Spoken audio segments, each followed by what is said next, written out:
Kanurunan na dagiti kagayen na nayak na umayag ding niya kadagiti sa sauti ako. Kablawang kaya amin tinagbayawan kaya pumuntan tinagan.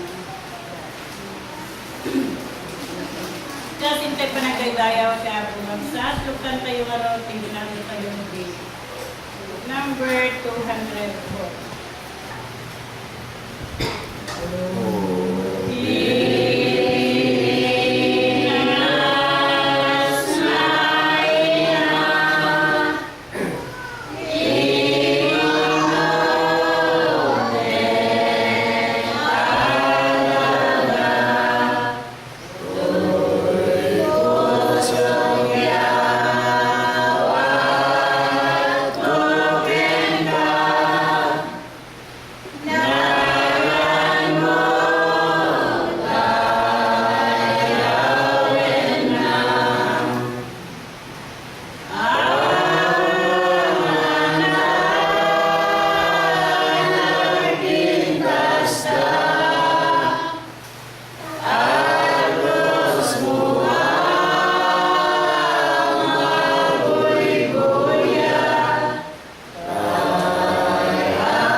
Panang kayo tayo panagsalbi niya po. Kaya tinudi nga panagpurna.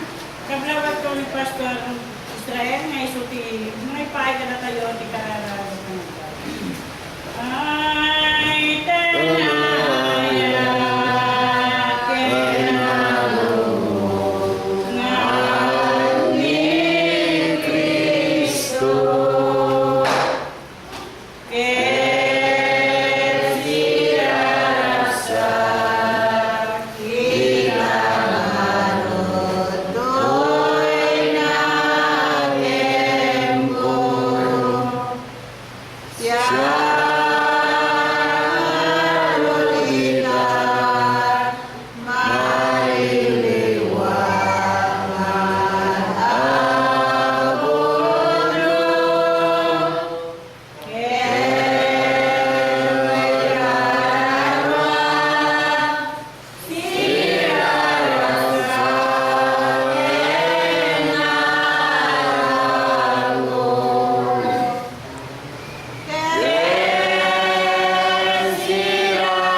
Kristo nga daw kung tanongan ito naman ay nagkakta tama dito kayo ni meron lukloy sa nasantuan ng ngayon kaya ni Gorbaso tuloy kitarawami agdaya punta sa mga siya po nga tao kung muna di kumakawan mo tunggal may sa kami nyaman na po tinagkita mga kurangan ni basulan ni inarami mo nga mga isang wala mga po so ating nga po nga talasan na kami kasi kawin na kami dahil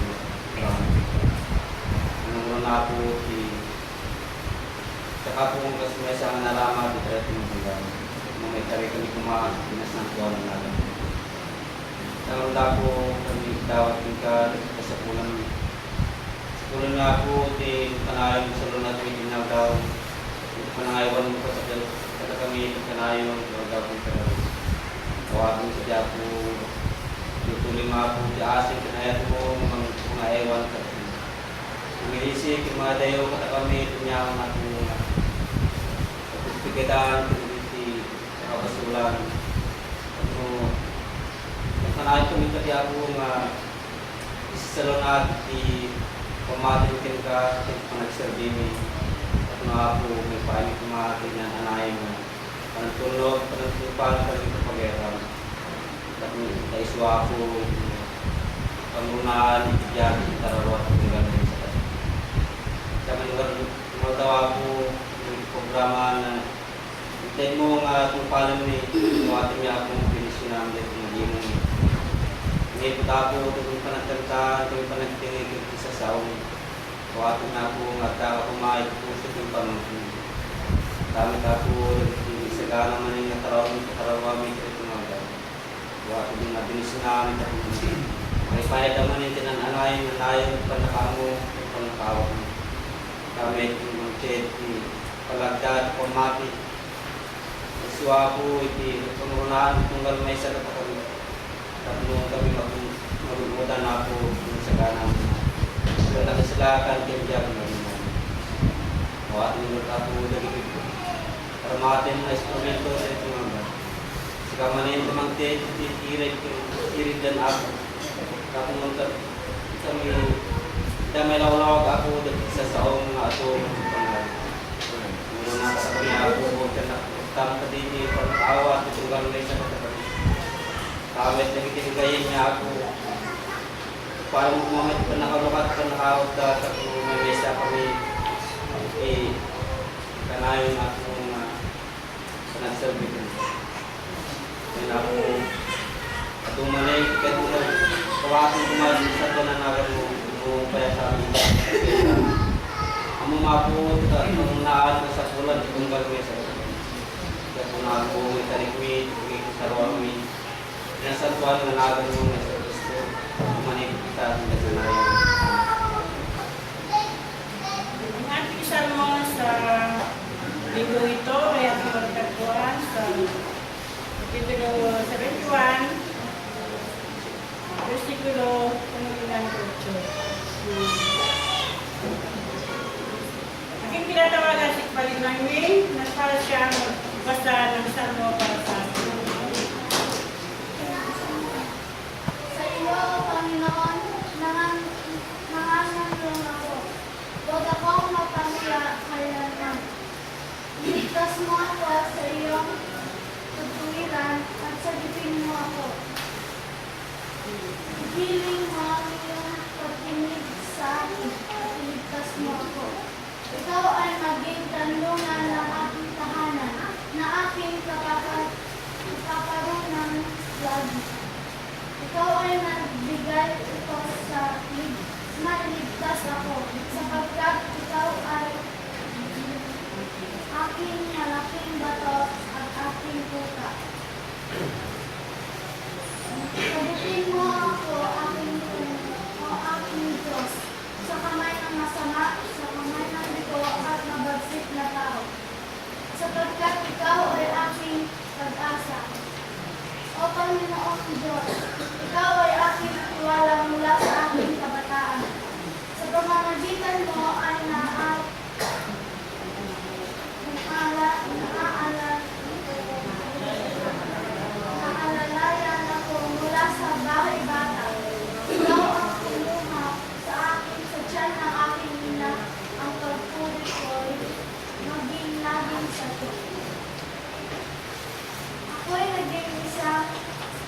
Pagbilas, pagbilas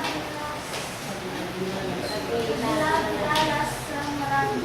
Ngunit ikaw ang pagtibay kong kanlungan. Ang bibig ko ay mapupuno ng pagpuri sa iyo. At ng iyong narangalan buong araw. Dasdasan nawa ng Panginoon ang hinugasan salmo para sa ating buhay.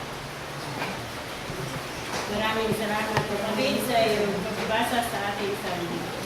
Just kanta na magpagsato tan may pating tayo kayo di number 10. 10.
Ang resto ay tumabasa. Kaya dito ay isuti pang managnet. Ati Diyos, init ka na kayo itibiyag, iyag na ngayon. Kaya dito yung nabiyag at dahil na namin. Yung sinasya ko, eleksyon na isuti may buray ka na tayo ito. Kaya kablawak ni Pastor Roswell na isuti mangirawawag eleksyon ko. Kaya po iti may dayaw. Ito sa tamat nga lawag iti ngutun tayo. Na diskutiro tayo. Pastor Renier.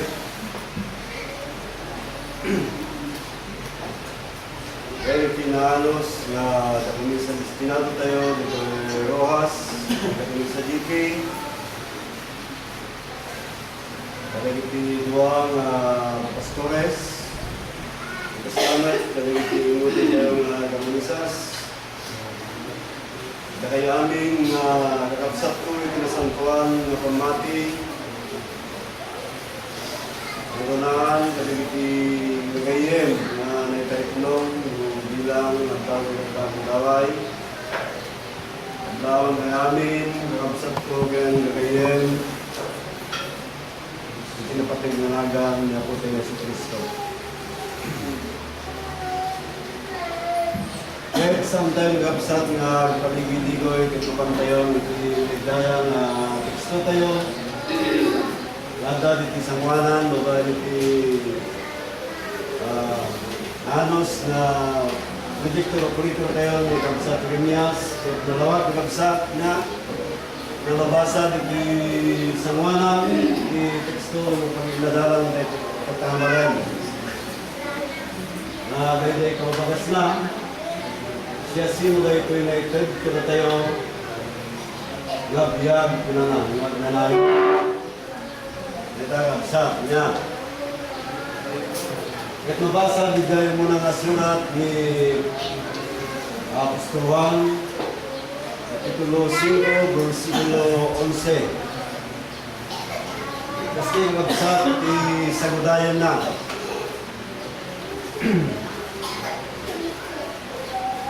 Kaya dahil isuti kumanagnak. At Diyos, ikan na tayo itibiyag na nanayon. Kaya dahil abiyag ko na na. Abda iti anak na. Kaya po iti ng bendisyon, iti teksto tayo, sa pala kong mga kaisunod, iti mga ipayag niya. Iti na spiritual na sirip, tapno nanganay mo iti pag-nakawag kayo kapsa.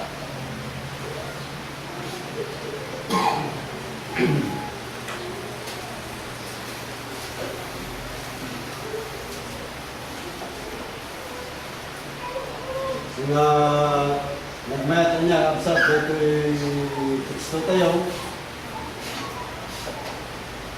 Na ito'y nga iso ti pamanagnak. At ang Diyos, ikan na tayo ibiyag ng nanayon. Kapsat niya.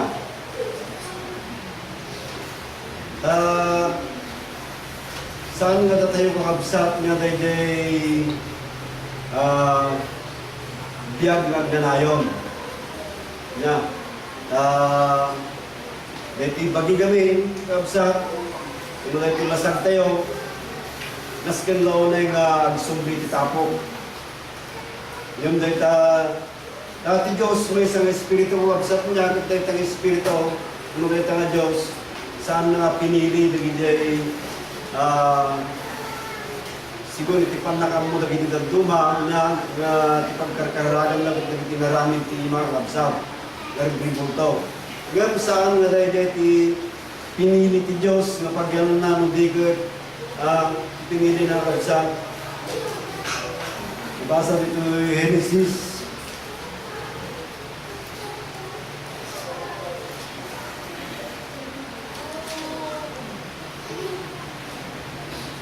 Kapitulo 1, versikulo 27.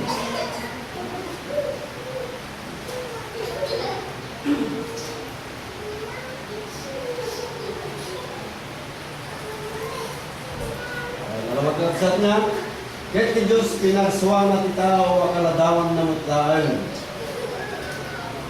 Kapsat niya, itiladawan ti Diyos pinarswana. Pinarswana ida alalaki kong babae. Dahil kakapsat niya, itipalimod, iti ulag, iti iglesia tayo, pinarswana ida kayang na lalaking babae. Nagparang iti lalaki niya, may isang langay iti lalaki, nagparang maran iti ba, na langay iti babae yung kapsat niya.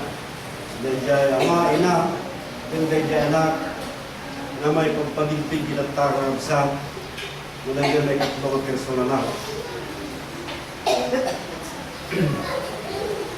Na isunay dyan, teksto tayo niya, na isunay tayo dyan biyag nagnanayong.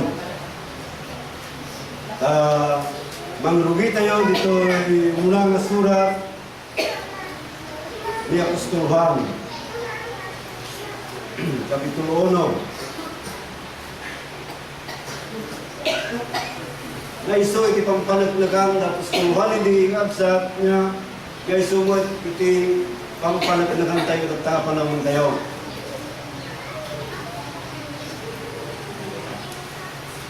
Na nakabsat, di adda nanipod itugma. Sa sino tayo dyan adda nanipod itugma? Hinangag mi. Nangagda mo kakabsat, kaya sumot na hinangag tayo sa mga adda tayo mo at natipong-tipong niya. Tinakita, ano na? Ulo, tinakita mi. Kadagiti matami. Kanay pakita mo, kada tayo niya. Dagiti binuy-buya, ken ninaarika. Uno narika, dagiti imami. Amay papan, na iti sa utibiyag. Nanarami, tidak tanga sa utibiyag. Ken ibiyag na'y parangarang. Uno na'y pakita kakabsat. Niya. Ken nakita mi.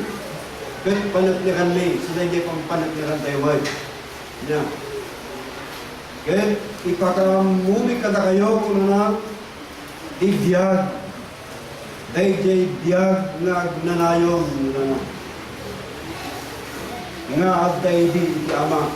Saan ka din natin di ama tinanong ka na labsak niya? Dahil jay biyag na agnanayong kahit na ipakita kada kami inakita kayong tinanong ni Isuda naging pakamumi kada kayo tapno agda pakay nyo kada kami. May sumot na dyan, nakaitipunan tayo magkabsat kita itong iglesia. When kitpugno, at ipang nakikagkadwa tayo at dahil iti ama. Ay natapan naman tayo kabsat, kaya iti anak na na Hesus Kristo. Kaya iti abanbanag, isurat ni kada kayo, tapunan alay na hirap mo tayo. So nababayin ka na iting susurat kabsat niya, iti mga panatnag, iti kaagdala yung taga Diyos, ang mga pampanatnagan, nga katangisip nila yung mundo, anyaman itang tagtag yung naglaan yung rapsak. Hindi ko, dahil tinga panbanag kayang naisurat da, tapno na nalain, itiragutin kung walang may sakada tayo. Yan. Ay so aming nasurat, na yung panting di Diyos, rapsak. Kasi kay Timothy Dajay. Itapta na itang abiyag, unalain ko sa niya ang abday ni Tiamat, patsin tayo na Tiamat, itinang rugyan, itidayag, itapta na pa itiday itang ina, itapta kabsat niya na iparangarang mo na yung babae, iti anak, nga digdigdigan tayo kabsat. Ano man pa'y aday istorya hindi nga anyang tungay tidigdigan mininang nga sa Diyos siya, lain ang taas na isa. Ikat sa Diyos yung Yagi. Dati hindi klara na dyan inat ng mga tigapsat. Abday ta ni Mami mga kapsat niya. Dahil dyan baga ti Diyos ng kapsat. Sante ko masurutan. Abday ta ni Mami yung nang third kapsat. Pagilasinan dahil na. Niya. Hindi klara na rin anak. hindi pa palam na itang Espiritu. Tapos kasi kabsat niya na nanay mutlaeng kat saan tayo nagdwa-dwa nga dahil itang ama kininakan ti anak. Inati ko natin sa Juan na surat, ito'y Juan. Kapitulo 17, versikulo 3.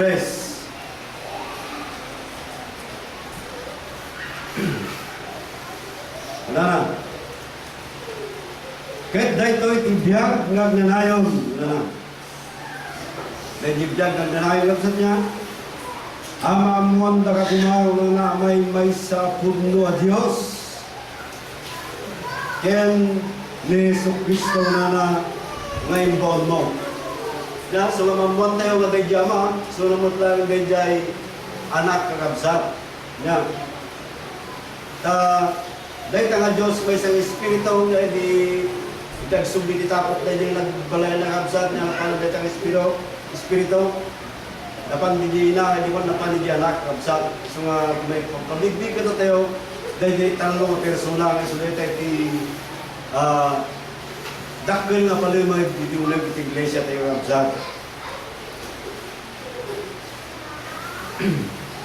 Kung natin nasampan na surat, ito Apokalipsis, niya ilamin na kakabsat, niya dahil tanga ako nga isuna kat na tayo mo tini, niya dahil yung isikang kakabsat, galasag. Ito Apokalipsis, Kapitulo 1, versikulo 17. Napanagdagan ni Apostol Juan.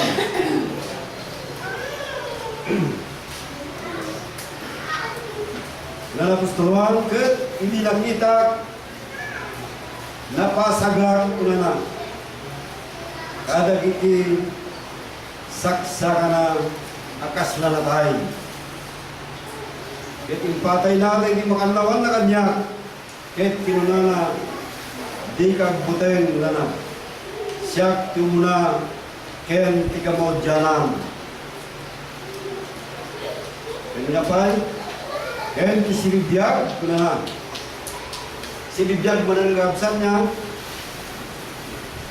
Ken datayap kini. Kahit abtoy na silibiyagak, itiyag na ngayon, nawaling galang. Yung pag-suble, yung saan na itapok, sinibiyag ni Diyos at parparang. Kaya nawaling galang. Kaya tadakan niya, kung nalang itong tumbag, ni patay, ken ihadis. Yan, nagdawag mo't kabsat nga kiladawan na pinarsuan na ida. Alalagi ng babae. So nga, saan tayo matikaw kabsat niya.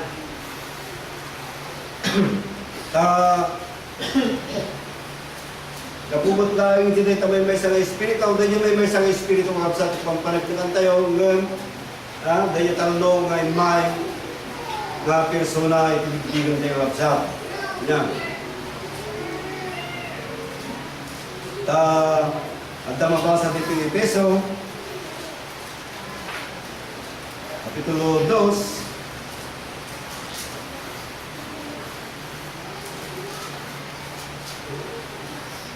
versikulo 18.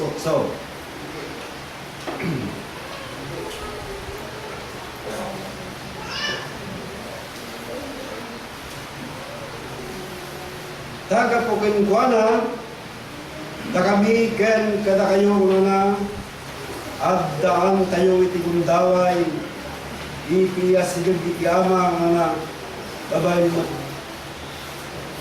babaen may sa nga espiritu na makasilig kita wala tayo sulamot lang ganyan kakabsat siya kinama may sa kami nga nagsabali lang nagpot niya itilanga yung mga pinagsabali itilanga niya nasurutong tayo magkakabsat na Yesu Kristo dahil mga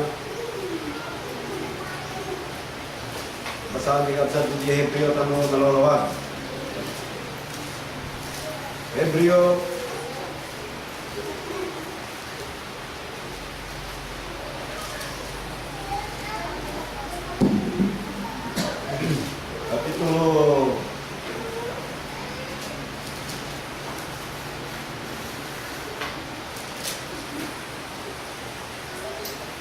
13, versikulo 8.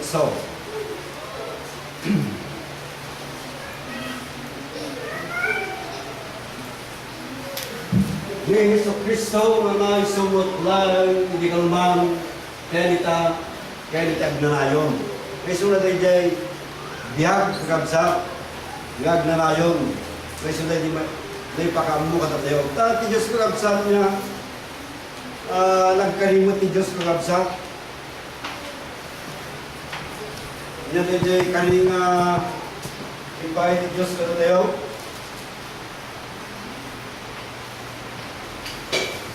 Ito yung Arami, Kapitulo 2, versikulo 39.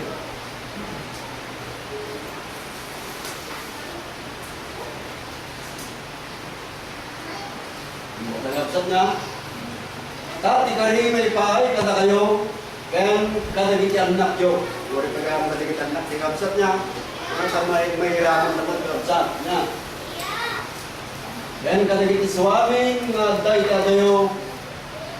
Isuaming nga yabang tutiya po Diyos tayo. Yan ang kabsat.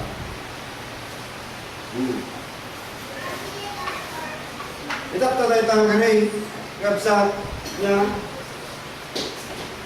Tapno magbirukan damot ng Diyos niya. May sumang day ta agnanayon nga Diyos. Napanamnam na ita karing kabsa. Ito yung manawan.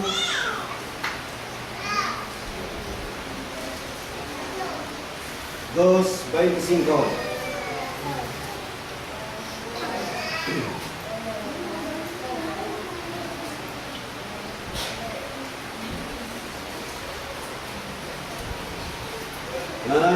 Kahit dahil tuwiti karing ay karina kada tayo na nang tibiyag nagnanayon. Lumampay hindi panawon ng absat niya, iti ama. Lumampay bubalik iti panlangay pangpanayag kay iti na hindi niya. Ano saan ko mga naipanggap na hindi nakabsat, mabalik nga hindi pala naulila tayo mga hindi nakabsat. Nata at sipot sa biyagan ng nanay kabsat niya ngayon galing at nagtultuloy tayo sa kabiyag ng nayaw so sa dajay panagtuloy tayo na hindi kabsat naman pa'y abulagiti mga laklak po hindi kabsat niya ngayon Diyos saan mga baling nga bagay niya kahit na'y parangaran na itang ina so nga pinatid tayo ito tanay parangaran naman na itang anak kasi ulit ang tayo na dyan, biyag na dyan ayong sumandal na dyan may sa kabsa na pugno nga Diyos na may pagpadigdig kinatanga panahon tayo. Nya. Kasi na dyan, pan nakamu tayo wat, dahil tanga anak, lumampay kasla dumang nagitikumutray din, nga yaman pa iti ato kabsat niya ta nagiti mahulapan ng mga panunod iti kabsat niya yaman mo tayo iti nang linis kadag iti ang sipnget kuman nga kapanpanuranda ta kumanan ito yung surat ni Apostol Juan.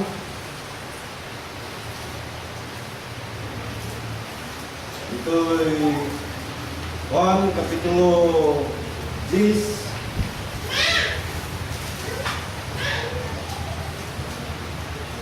Versikulo 28.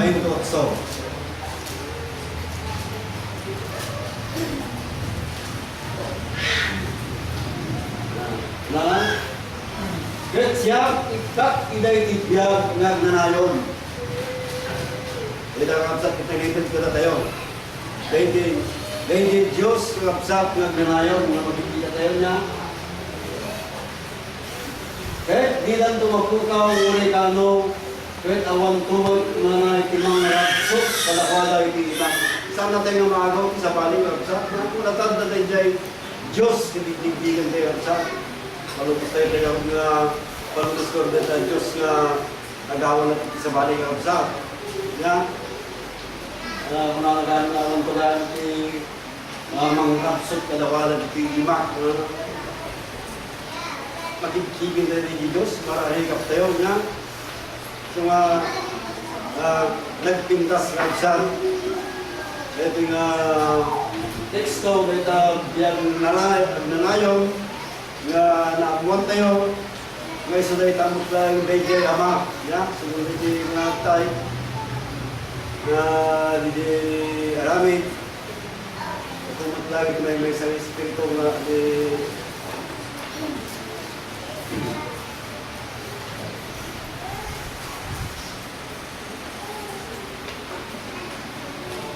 ang tayo kung daw ay sibil iti ama sa tigaya mo na ito piso babal mo lagi may isang espiritu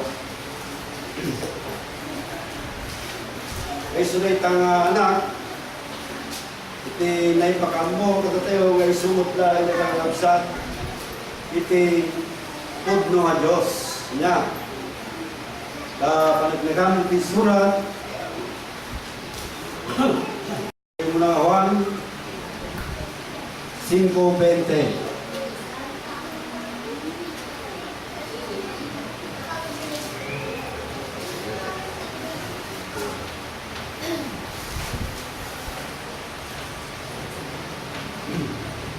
Karapsat na, kahit ambo tayo at anak ni Diyos, imay. Sa natin di anak, karapsat yung may pagpipili niya. Kahit hindi ka na tayo ipanakawa. Antay na ipanakawa, karapsat niya. Maring nawara-wara tayo, karapsat niya. Dapat na mabiglig tayo dyan na puno. Sinasinagay ka na puno. Kahit na tayo tayo na puno na iso ni anak na Jesu Cristo na ito'y sutipudno a Diyos kem tibiyag nagnanayon. So tibiyag nagnanayon website niya.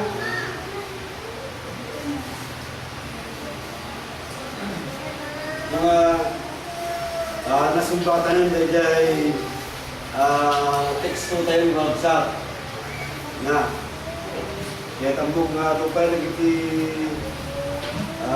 ipakaya na tayo yung punta nga speakero and sabi na kung may tiyapo website dalahan iti nabati iti pagdunod tayo iti tiyapo nga ngayon iti pagpapakaya na tayo iti nananay nga panangawat at hindi kasta masurugan tayo dagiti nagkadong nga kanin ng Diyos. Kaya po tinuliliwa, tunggal maysa talagayanin. Kaya man kami pastor, kanang daw leksyon tayo. Sabay na kumasya po kasi talaga ka na namigan tayo. Kumanay kumanga, inspirasyon tinaysakin maysa kada tayo. Dadalahin ko nga, mabati, bitaw nga, puso, tinaysakin maysa kada tayo. Kasi tayo pa nagtutuloy ng sa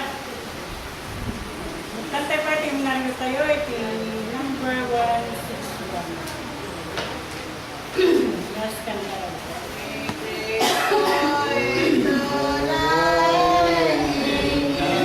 Ay pagdalang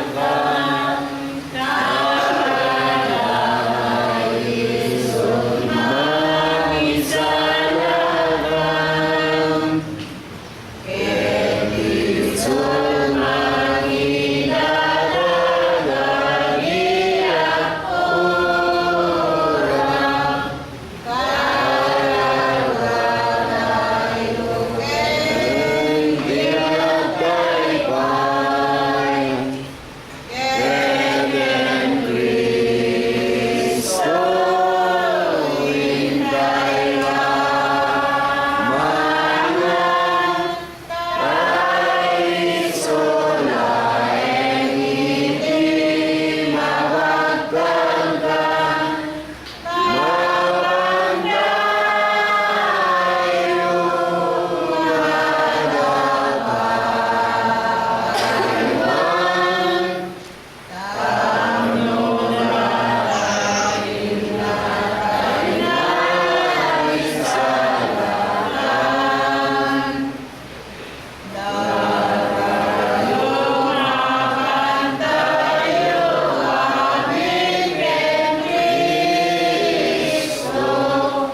Kablawag na rin ni Pastor Ivan, na isuti. Nagkidwa na may lawawag. Muli, mga gili kong kapatid sa banal na pananampalataya, kayo po muli aking binabati ng isang magandang buhay espiritual mula sa ating Panginoon. Maraming salamat po muli sa inyong pagbalik muli sa paglilingkod sa ating Panginoon. So, kaya po na natin napakinggan na unang pagpapaliwanag ng itim nating pastor na si Pastor Josue. Alam ko pong kayo po ay nabusog sa kanyang mga pinaliwanag sa atin. Tanungin ko nga kayo mga kapatid, ano ba yung topic natin? Patungkol saan po? Wala pong mag-focus sa patungkol po saan? Sa mga nasa likod.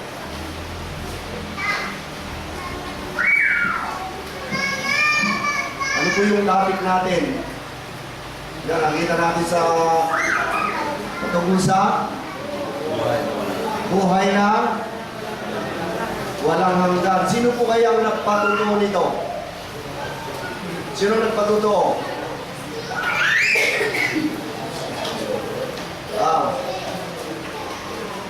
Siyempre, yung sumulat. Sino po yung sumulat sa libro? Si Apostol Juan po, no? So, kung bigyan po natin ng katanungan sa ating paksang aralin, no? Ano po kaya ang binigyang patutuo ng Apostol Juan? Kaya po nakasad dyan, no? Nagbigay siya ng patutuo at ano po ang kanyang patutuo? At ito ang patutuo, sabi niya. No? Ano po kaya yon? Na tayo'y binigyan ng Diyos. Meron siya ibinigay daw. Ano? Sa bawat isa sa atin. Ano po kaya yon? Ano po kaya yung kanyang ibinigay? Walang iba kundi ang buhay na walang hanggan. Sa Ilocano, Biapiagnanayon. Sa English, everlasting life o eternal life. No? Okay. Ang tanong muli sa teksto natin, nasaan kaya ang buhay na walang hanggan? Nasaan? Ayon kay Apostol Juan. Gaya na nakasaad yan, at ang buhay na ito, ibig sabihin, ang buhay na walang hanggan na ito, ay nasaan? Nasa kanyang anak. Nasa kanyang anak. Para po sa mga baguhan sa iglesia ito, marahil ay kayo po ay medyo nahuhuli na po kayo ng kaalaman, pero madali po natin maunawaan ito, no? So, ngayon, ating tutuklasin kung ano po kaya ang ibig sabihin ng buhay na walang hanggan. Alam niyo po, na mayroon po akong naalala, konferensya ng ating iglesia sa La Union po noon. May nagpaliwanag patungkol po sa buhay na walang hanggan na ito, na mayroon po siyang pinatungkulan kung sino po ang buhay na walang hanggan na ito. Marami silang mga question. Nung natapos ang oras ng mga pagpapahayag sa gabi, naririnig ko. Kung sabi nila, kung mayroon na po ang buhay na walang hanggan, sabi niya, bakit namatay si ganito? Si ganito, si ganito, si ganito. Ganito ang sabi nila. Bakit namatay si ganito? Kung mayroon ng buhay na walang hanggan, sabi nila, namatay naman si ganito. O gano'n. So, dito pala, mga giling ko mga kapatid sa banal na pananampalataya, dapat nating malaman kung ano po itong patutuo na inihayag ng Apostol Juan na buhay na walang hanggan na nasa anak daw po ng Diyos. Ano? Dahil po napakinggan natin ni Pastor, kanina, inihayag niya. No? Yung nasa Pedro po yun. Tignan natin, no? Para malaman natin kung kaya yung tinutukoy nilang buhay na walang hanggan, yung tuloy-tuloy ang buhay mo, yung hindi ka namamatay. Kasi yun po ang pagkakalam ng iba noon, na ang buhay na walang hanggan ay yung tuloy-tuloy kang mabubuhay. Pero may patuto si Apostol Pedro. Tignan natin. Ulitin ko lang po yung naging pahayag ni Pastor Jose kanina.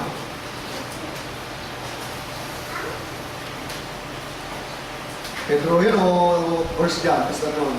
Yung kinahin ko kanina. Yung kinakita mo, kuna na. Oo, Muna ng Juan. Yan. Tignan natin. Para malaman natin kung ano talaga ang buhay na walang hanggan na inihayag ng mga apostol noon. Dito sa unang Juan, sa kabanata 1 at sa talatang 1. Ito, ang pinatutungkulan ni Apostol Juan dito ay sa buhay na walang hanggan. Sabi niya, yaong buhat sa pasimula. Yan. Yaong aming narinig. Narinig daw nila.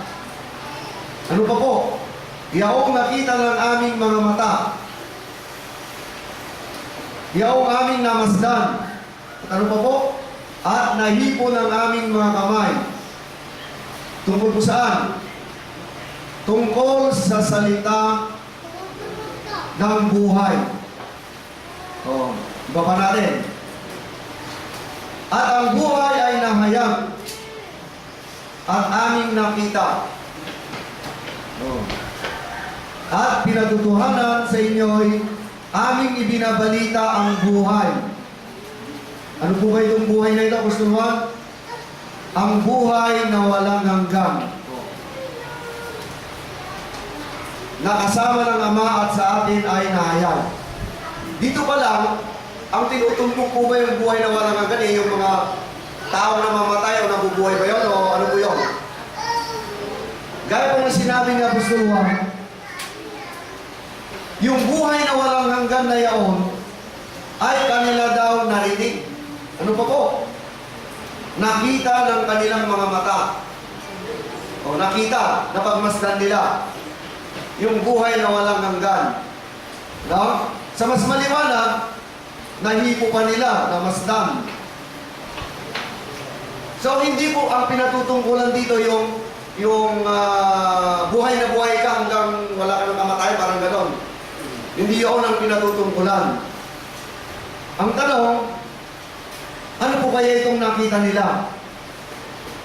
Na inihayag ng Apostol Juan na kanilang narinig, na kanilang namasdan, na kanilang nahipo, at ang kanyang pinatutungkulan po rito ay ang buhay na walang hanggan. Ang tanong, ano o sino po kaya itong buhay na walang hanggan na ito? Matutukayan po natin sa unang Juan. Sa kabanata 5 at sa talatang 20. Ayan, malalaman na natin yung pinatutungkulan ng ating banal na topiko. Ayan, tingnan natin. Ang tanong, bakit naparito ang anak ng Diyos? At nalalaman natin na naparito ang anak ng Diyos. Bakit po kaya? At tayo binigyan ng pagkaunawa. Anong klaseng pagkaunawa po ito? Upang ating makilala siya na totoo. Upang ating makilala siya na totoo. At nasaan naman po tayo? At tayo nasa Kanya na totoo sa makatwid ay sa kanyang anak. No? Meron siyang pinatutungkulang anak. No? Eh, sino naman po itong anak na to?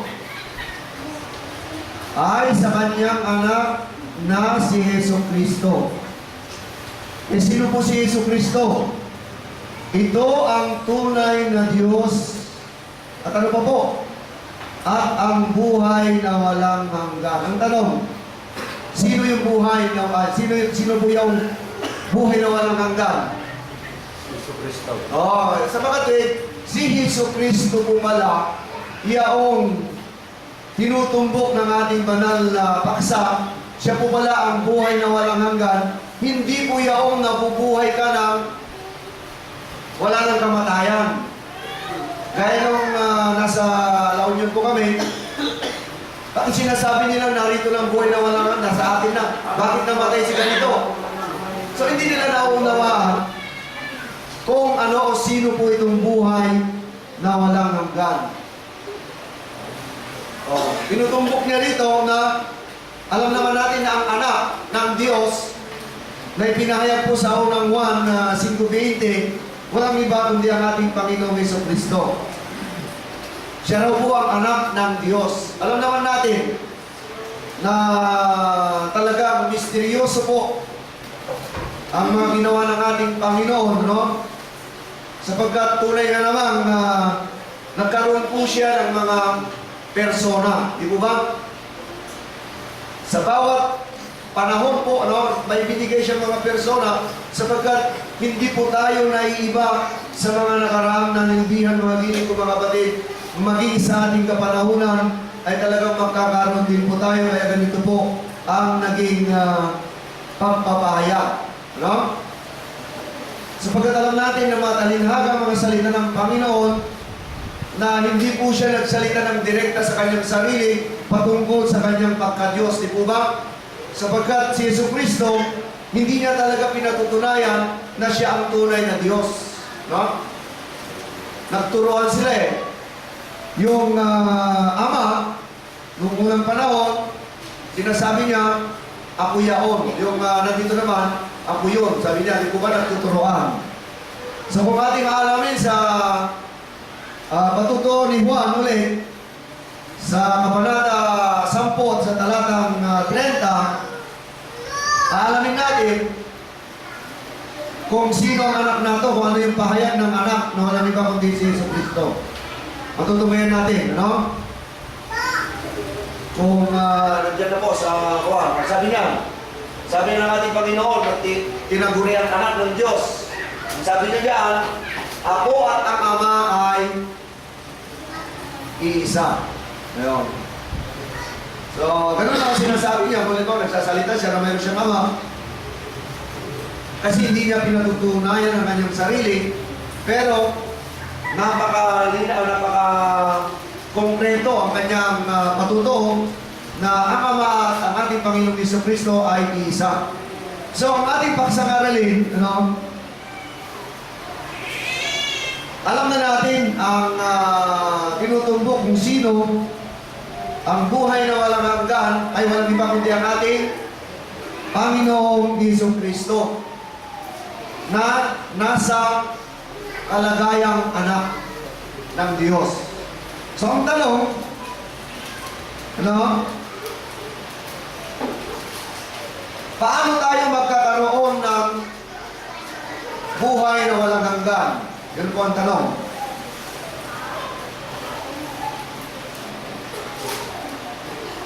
Paano tayo magkakaroon ng buhay na walang hanggan?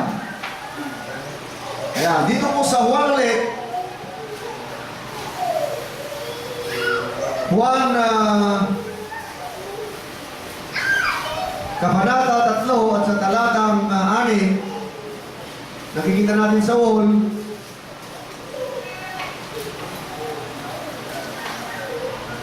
ano correction?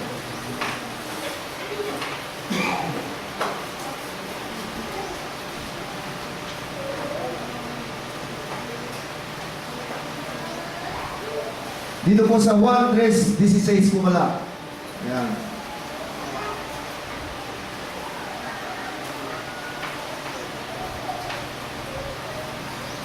Sapagkat gayon na lamang ang pagsinta ng Diyos sa sanlibutan.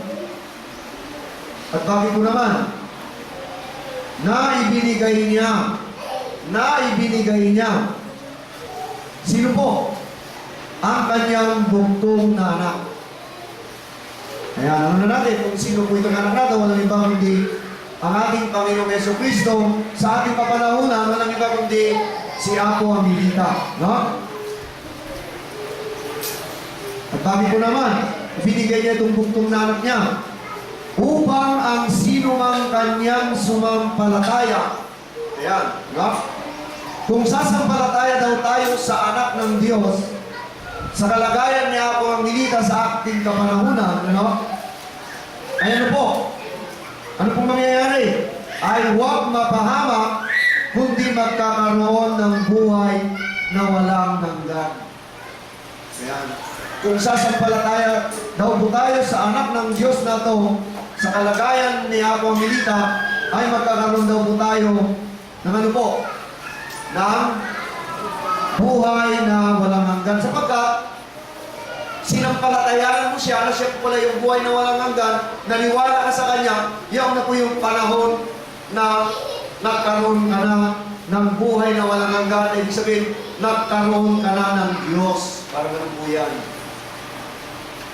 At kapag ikaw ay nagkaroon ng buhay na walang hanggan, o nagkaroon ka ng buhay, o nagkaroon ka ng Diyos sa iyong sarili, ibig sabihin, mabubuhay ka, no? Nang walang hanggan sa Kanya. Mamatay man tayo sa physical na kanyuan, ano, pag namatay tayo, ang ating kaluluwa ay ano po? Papasok po sa Kanyang kaharian at makakasama po natin ang Diyos nang walang hanggan. Ganun po. Kung tayo po ay talagang tumalima at nakasunod po sa Kanyang mga kautusan. Kaya sana po, lagi tayong maglilingkod sa ating Panginoon. Pagpatuloy po natin para po ito, no? Inaalagaan po natin ang ating pananampalataya sapagkat mayroon naman po tayo talagang may spiritual na anin ang makakapasok po tayo balang araw sa kaharian ng ating Panginoon at doon po tayo mabubuhay talaga ng walang hanggan. So habang tayo po ay narito, no? Hindi po tayo maniniwala sa kanating makakaroon o mamamana ang buhay na walang hanggan na ito kung tayo po ay patay na. Kundi sa pagkakataon po ito, kung tayo po ay mananampalataya sa anak na siya po pala ang tunay na Diyos, ora mismo ay nasa iyo na po ang buhay na walang hanggan. Sapagkat ang buhay na walang hanggan ay walang iba kundi ang ating Panginoong Jesucristo. Kailangan po ba tayong magbayad para makamtan natin ang buhay na walang hanggan na to? Wala pong bayad. Matutumayan po sa Romans chapter 6 verse 23. Hindi katulad po yung mga ibang sekta na talagang nagbibigay po sila ng ikabo, mga money offering, no? Para makamtan daw nila ang buhay na walang hanggan. Pero sa ating Iglesia ay talagang walang bayad, talaga libre. Yan, tutuloy natin. Sapagkat ang kabayaran ng kasalanan ay kamatayan. Datapwat ang kaloob na walang bayad ng Diyos. Ayan, walang bayad, no? Ano po yun? Ay buhay na walang hanggan kay Kristo Jesus na Panginoon natin. Libre. At mga akma sa ating kapanahonan. Hindi po tayo bumabayad, ano? Para makamtan natin ang buhay na walang hanggan na ito, na walang iba kundi ang ating Panginoong Jesucristo. So, bilang karagdagan, mga piling ko mga kapatid, kung ilalalim pa natin, ano pa po ang mga bagay-bagay na paliwanag po ng Biblia, patungkol po sa buhay na walang hanggan na to. Dito po sa 1 ulit, sa Kabanata 17,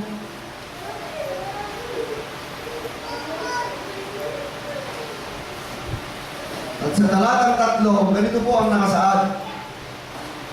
Ayan, tingnan natin. Inihayag dito ni Apostol Juan, at ito ang buhay na walang hanggan, sabi niya. At ito ang buhay na walang hanggan, na ikaw ay makikilala nila o makilala nila na iisang Diyos na tunay. Yung pala, no? Yung makikilala natin. Ha? Makikilala na isang Diyos na tunay na siyang iyong sinugo sa makatwid bagay, si Yesu Cristo. Talaga pong mga po, no? Na nung tayo'y nasilayan natin ang anak nato, nakilala natin na siya po pala ang tunay na Diyos at ang buhay na walang hanggan ay talagang nasa atin na talaga ang buhay na walang hanggan na tinutukoy ng ating baksang aralin, no? So, sa napakaliwanag na pananalita, marami kasing ginagamit ang ating Panginoon na kanyang mga sagisag. Sagisag lang po niya ito, yung buhay na walang hanggan, ilaw, marami siyang ginagamit, ano?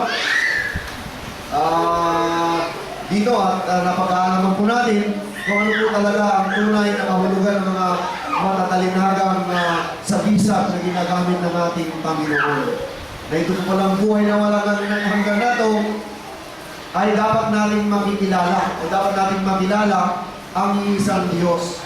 At hindi po tayo kamali na talagang mayroon tayong kinikilala ng isang Diyos na ito sa ating panahon. Walang iba kundi ang kalagayan ng anak na walang iba kundi ang ating Panginoong Jesucristo. Sapagkat binanggit niya po kanina na siya po raw ay anak ng Diyos, no?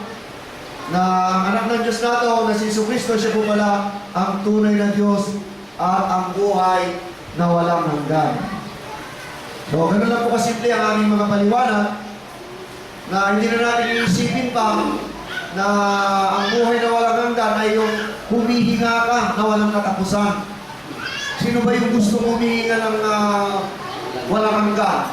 Abutin ka ng 600 years. Sino? Wala ko naman panahon ni na Moises. 600 years sila. Si Aaron naman ay 630. Sino yung gusto maabot ng taon na yon? Yun ba ang buhay na walang hanggan o hindi naman? Hindi po yun, no? Saka mahirap kung mabuhay tayo ng 600. Mamamatay na yung mga anak mo, ikaw lang na natira, sino mag-alala sa'yo? Oo. Baka sabihin pa rin, hindi ka pa namamatay ka. Kasi baka ganun pa, no? So, sana po, no? Kompleto na ang ating kaalaman. Dahil po yung pinaliwanag sa atin ni Pastor Rosway patungkol po sa buhay ng walang hanggan na ito. Walang iba kundi ang ating Panginoong Yesu Cristo. Sino si Yesu Cristo? Siya po ang tunay na Diyos. Siya ba ating hinihintay o nasa atin na? Nasa atin na. Tayo po ba kaya ay sumampalataya sa Kanya? Yes, kaya tayo po narito dahil tayo po ay talagang tunay na sumasampalataya sa ating Panginoon. So ang ating paglilingkod po, hindi po katulad yung nasa gobyerno o nasa trabaho ka na magre-retiro ka, hindi po. Tuloy-tuloy po rito hanggang tayo po ay maging, tuloy-tuloy hanggang tayo ay maging ulyanin. No? Di ba may mga ulyanin pa natin mga kapatid doon sinasamahan. Tuloy-tuloy po ito, no? Sapagkat ang ating pagsasakripisyo ay binibigyan natin halaga ang ating mga kaluluwa pagdating ng panahon at tayo po ay talagang lubos na makakasama natin ang Panginoon at doon po tayo talaga mabubuhay na walang hanggan. Dahil hindi na po tayo sa kanyo ang laman, kundi wala na po ito kasi ang ating laman ay babalik daw sa lupa at ang ating espiritu ay babalik sa Diyos. Yung espiritu po na yun ay wala na pong laman po yan, no? Kundi puro spiritual na po yan, no? Kasi kung babalik pa sa laman, problemahin na naman natin ang ating kakainin, di po ba? Oo. Pero ang Diyos po hindi na natin kailangan problemahin kung tayo po ay nakasunod, no? Kung sakali man tayo po ay napisod sa ating pananampalataya, babangon po muli tayo, mga giling mga kapatid, sapagkat Wala ako naman kung perfecto, sapagkat ang Panginoon po ay talagang mapagpatawad. Basta kung ano man po ang ating pagkakamali, tayo pa'y bumangon, huwag na natin uulitin pa. Kundi, bagkos ay maging aral na sa atin ang ating mga nagawang pagkakamali at upang sa ganon ay tayo po ay talagang ibabangon ng ating Panginoon. Bagamat tayo po talaga sa ating kalagayan ay ang gustong-gusto ni Satanas, ay gusto niya tayong hinain pa, Pero ipaglaban natin ang ating paniniwala, mga gilig ko, mga kapatid. Sapagkat napakahirap po na napakatagal na po tayo naglilingkod sa Kanya, hihilahin pa tayo ng Satanas. Ano mangyayari sa buhay natin kundi tayo po ay mahigpit po sana ang ating pagkapit sa ating Panginoon, lalong-lalo na po sa anak ng Diyos na ating pinag-aralan, ating pong ikamay maging kung po tayo talaga. Umiwas na po tayo talaga sa mga gawain masasama sa ating buhay, Ano man ang mangyari sa atin, mga pagsubok na yung sinasabi ko sa inyo, ay narito po muli tayo, Huwag nating ikamay mapanghinaan ng loob, kundi tuloy-tuloy po tayo. Wala pong susuko sa ating panindigan sa ating Panginoon, ano man po ang mangyari.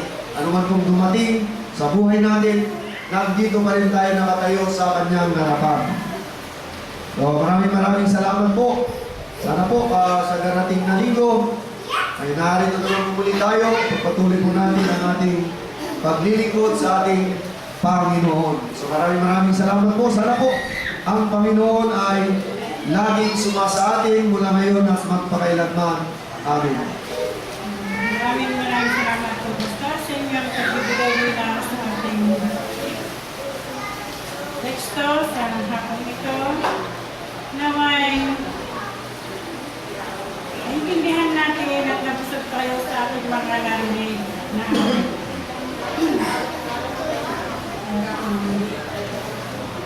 bilang kantasilada ating bugati natin hunayot at sa number 216. At sa huling koro, tinatawagan ko sa GP upang magbigay ng panalangin sa salamat. Ewan nga maragsat ni Pastor Aaron with nagpasa niyo na nag-ako at umutayo na ibigasyon tayo tinulong lang asa. Sabay lang nadalikit tayo ng konferensya. Mayat na tumulong mabalin na itag lang naman at namakasal tayo tatang ni Gawin sa Ligaya Yaksa ni Katsotay Marino kung na ka ng ganun Webes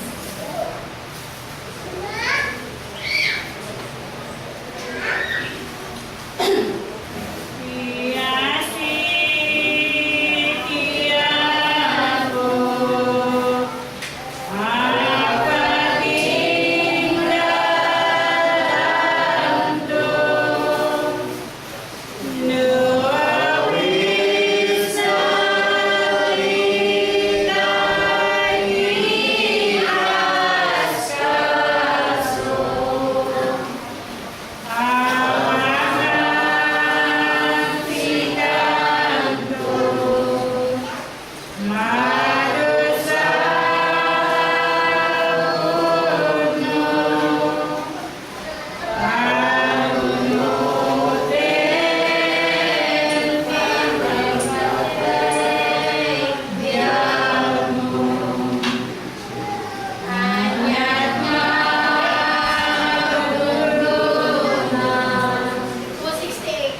Kumagalang at nananampalataya sa inyo.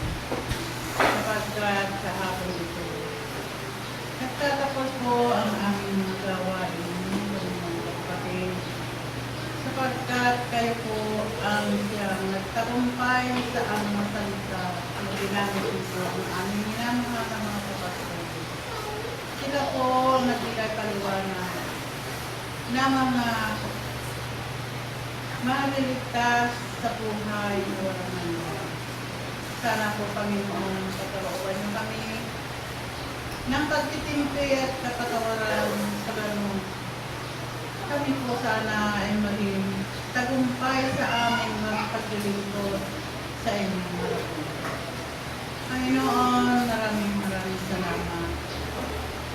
sapagkat binigyan po kami ng pagkakataon.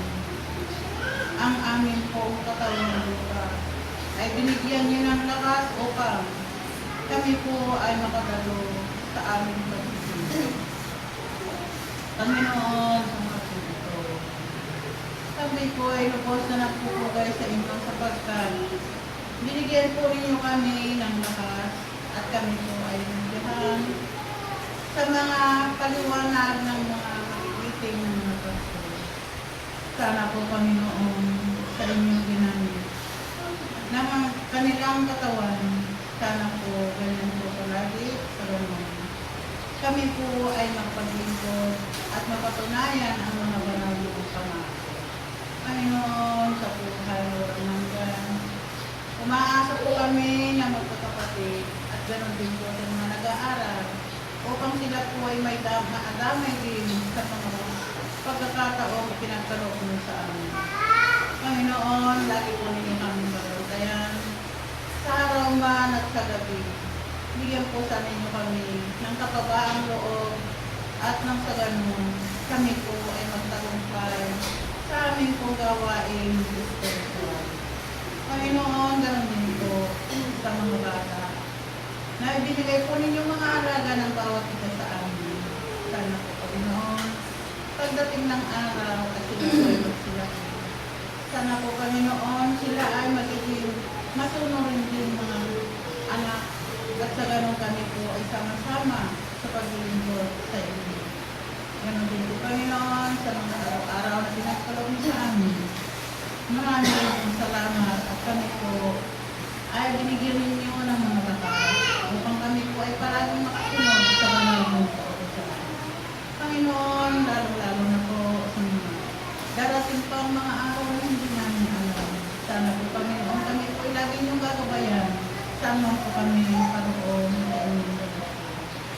Lagi po sana ninyo kami nakakain at ilayo sa anumang kapahamakan sa ganyan.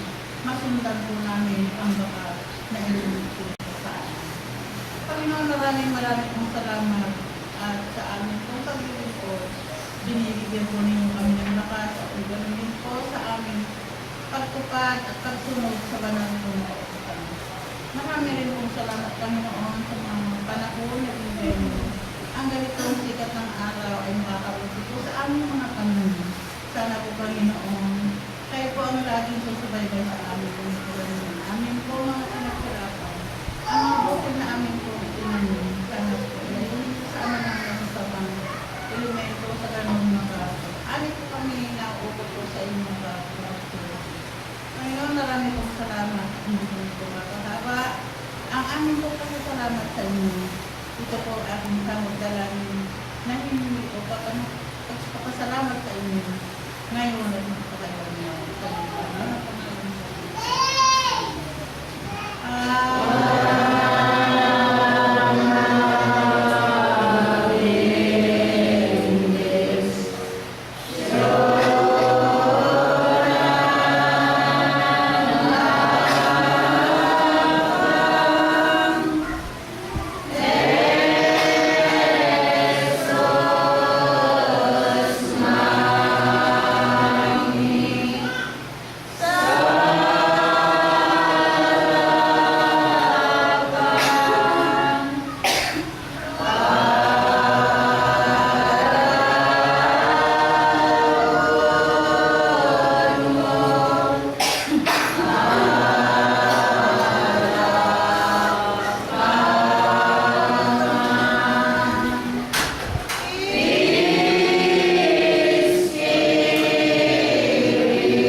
Aking